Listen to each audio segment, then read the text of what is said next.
All right, guys. The long-awaited Columbus nightmare is over. That's right. The longer the coaching search went on, the more hostile people got to Tony Alford, which I think again is going to fulfill my prophecy on what my opinion is in the other part of this conversation. But I thought it was interesting. I started seeing more Benedict Alford jokes the deeper you went into this. And I don't think it was all that clever. I think it was that they were more and more pissed that they had to deal, Ohio State fans, with a running backs coach. And remember, and the hiring cycle and all this, remember, there have been a lot of names, right? There, Oklahoma's coach, running backs coach, Stan Drayton, former Ohio State running backs and wide receivers coach, now at Temple as a head coach. I mean, there were Gillespie from Alabama. I mean, if you have a running back coach agent out there, he's probably significantly richer today if you know somebody that represents running backs coaches, because a lot of agents made a lot of running backs coaches a lot of money. But Ryan Day finally pulled the trigger, finally was able to reel in a candidate here, and it is Carlos Locklyn, who spent the last 2 years at Oregon. A year before that, he was at Western Kentucky. And that's really his on-field coaching experience with a dedicated position. Before that, it was 4 years in kind of support roles in college football. As we start, though, may I tell you what I absolutely love about this hire? Sure. The man is a full-blown unit. The man is, I mean, he's just built. He's just, if you every picture I see in him, and I don't know that he's all that muscular. I really don't know. He could be a ball of butter, but the man just looks like an impressive physical human being that would bounce your ass out of a bar if you got a little too lippy one day. Yeah, I mean, he's definitely he's a massive dude. I don't know if I want to mess with him if I'm in that running back room. He has no neck. There's no neck. There's yeah, just that's how you know. Whatever this muscle he's is doing called. a lot of shrugs. Yeah, he's doing a lot of those shrug lifts. Yeah, we used to when I was in high school, we used to have a coach who would he'd work out with us, and I feel like the entire time he would just do shrugs, and we thought it was like the most badass thing ever. He just would stand there and do shrugs for like the entire workout, and he had the same sort of thing, like no neck whatsoever. You don't want to mess with a guy who has no neck. Yeah, that guy's literally insane. What that guy's done to get no neck is just stand in the mirror and do shrugs for 2 hours at a time.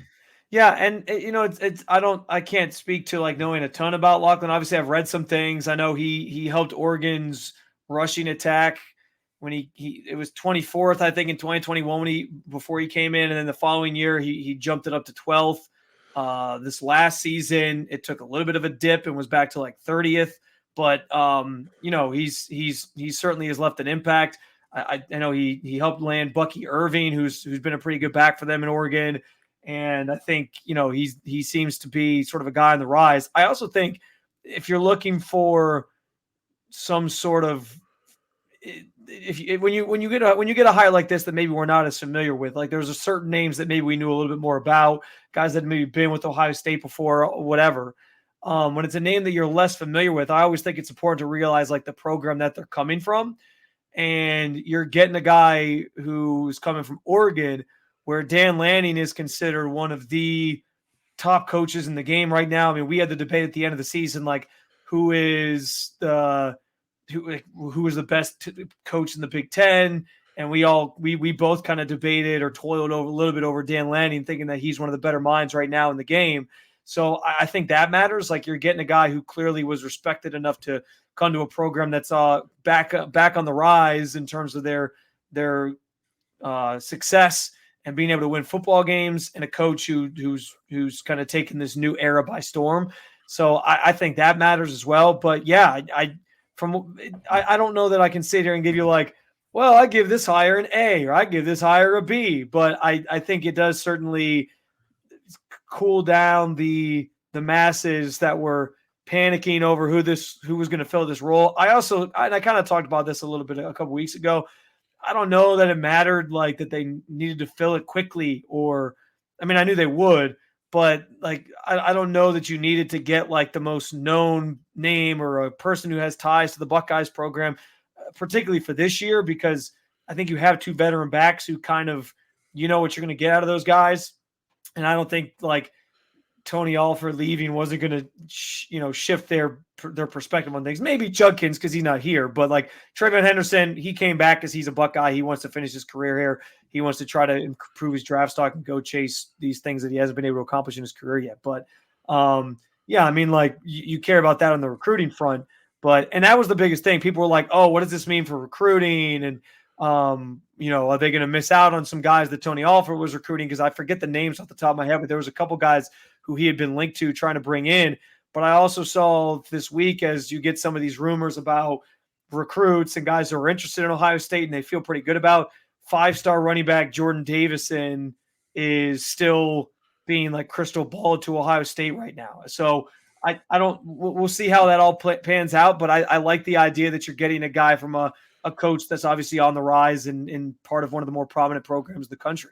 Yeah, I mean, I've seen a lot of concern about, could Alford flip a couple of these guys to Michigan? And the reality is, like, I really can't blame Carlos Locklyn. I can't even really blame Ryan Day. Like, yeah, Tony Alford left. And I mean, theoretically, I'm sure you could have gone to him and say, well, we'll match the salary and we'll give, but like, I don't even know that the money was why he left. I think he wanted to try and get more on his plate and set himself up, for the future and head coach and all that. So, like, I'm not worried about losing individual recruits.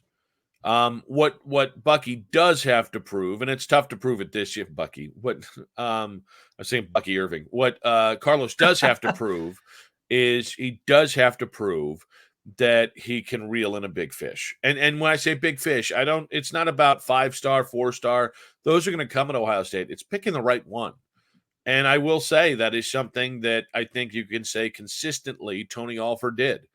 If he had one or two guys in any given class, he was going to find a guy that made a difference. We certainly have seen that with Trayvon Henderson. There are countless other names. And so, yeah, I also would like to see them keep Dallas Hayden happy long term. Yeah. Because I think he's a future stud as soon as like next year, maybe even this year in like a limited role.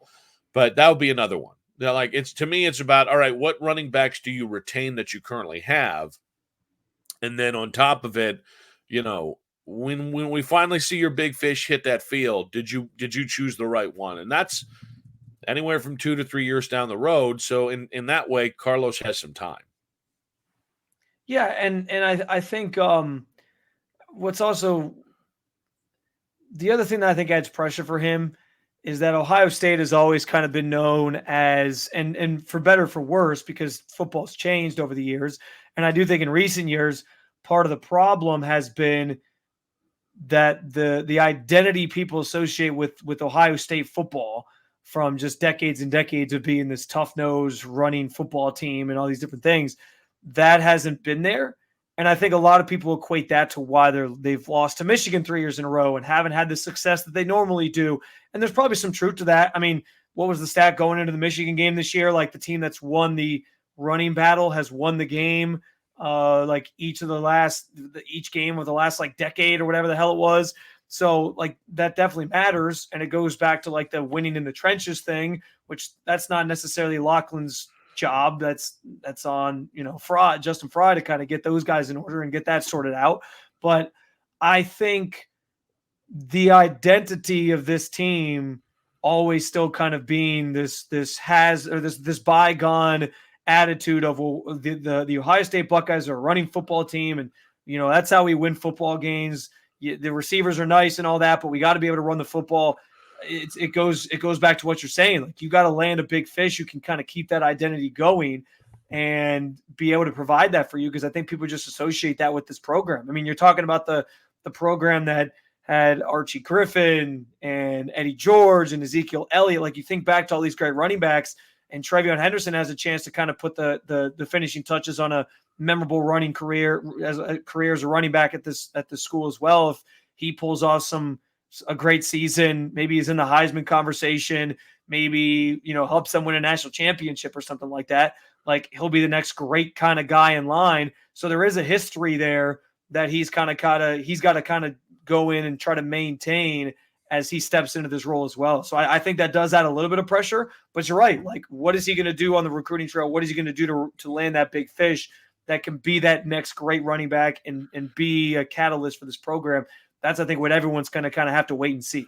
Well, and I think the fact that it felt like there were 27 different front runners in the clubhouse, I think a fair amount. Nick Wilson, Spencer German. I was approached, and then it turns out they were like, "Have you ever run before? You know, running backs." And I was like, "Is that a requirement? You have to have run at some point. You have to have done more than like heavy walking in the last or the high school fitness test where they made you run the mile. You had to yeah. Oh no, that wasn't happening either. But no, they were like, have you run before? Did you guys not have that in Ohio? I'm sure we did, but I think they looked at me and they were like, nah, that's okay. We get it. Yeah, that's not that you're not going to break. In New York, that was like the thing.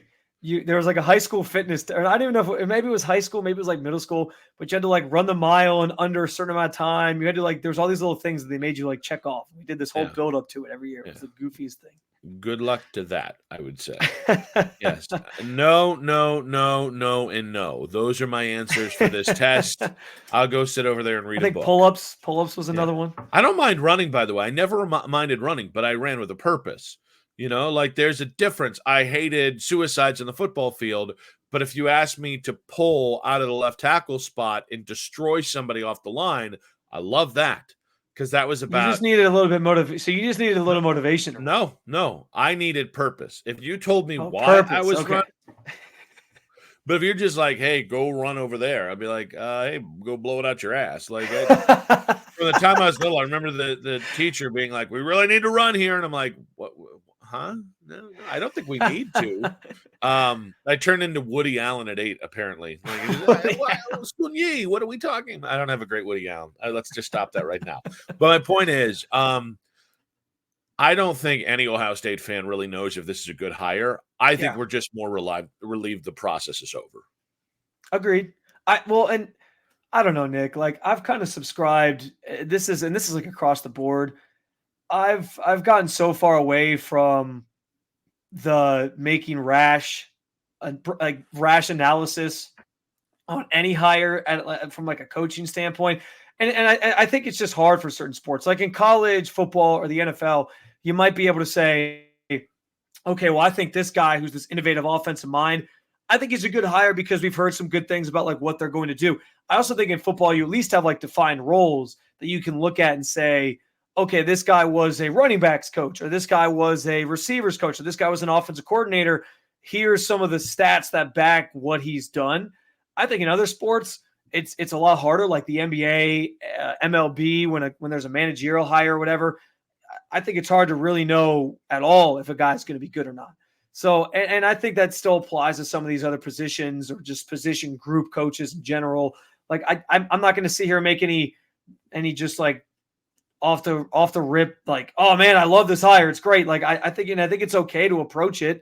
Like it's okay to approach many hires at across the sports world as just kind of like a wait and see thing. Like, there's some reasons to be optimistic coming from Dan Lanning's program. Seemed like he did some nice things there, but like it's okay if we have to kind of say, well, let's wait and see. And obviously coming to Ohio State, there's a lot of expectations that come with that. There's a lot of pressure that comes with that. And he's now got to sort of prove that he can live up to that. But it's not like Oregon had no pressure either. So we'll see. I think that's kind of a fair approach to take to it. There's also a little part of me that just loves getting one over Dan Lanning. I mean, because I like Dan. Like I think he's a hell of a football coach, as you know. So anytime you can take a coach from a coach that you really like and respect, it's like, all right, we got that win. That's all that matters. We got that dub. I'm going to take that dub, and we're going to take that to the bank. So. And we talked about that mattering for, we joked about Tony Alford taking secrets with him. Oregon's on the schedule this year, so I'm sure he has some insight into what they're going to want to do. Like that kind of helps Ohio State's cause. I'm not saying he's coming in with like the bag and he has all the answers, but like we always make a bigger deal of that stuff than maybe it really is. But I think, we made a big deal out of it with Alford going to Michigan. I think it certainly could be the reverse here where you're getting some intel and insight into what Oregon maybe wants to do in the first year that they're joining the Big Ten, and you're going to have a chance to play them on your schedule. Carlos Locklyn is the new Ohio State running backs coach. Is this a good hire? Do you think this is a good hire? I think we both think it was about as good as it was going to get given when the opening came up. So more on that. And Deion Sanders continues to say the darndest things. But first, a quick word from our sponsors.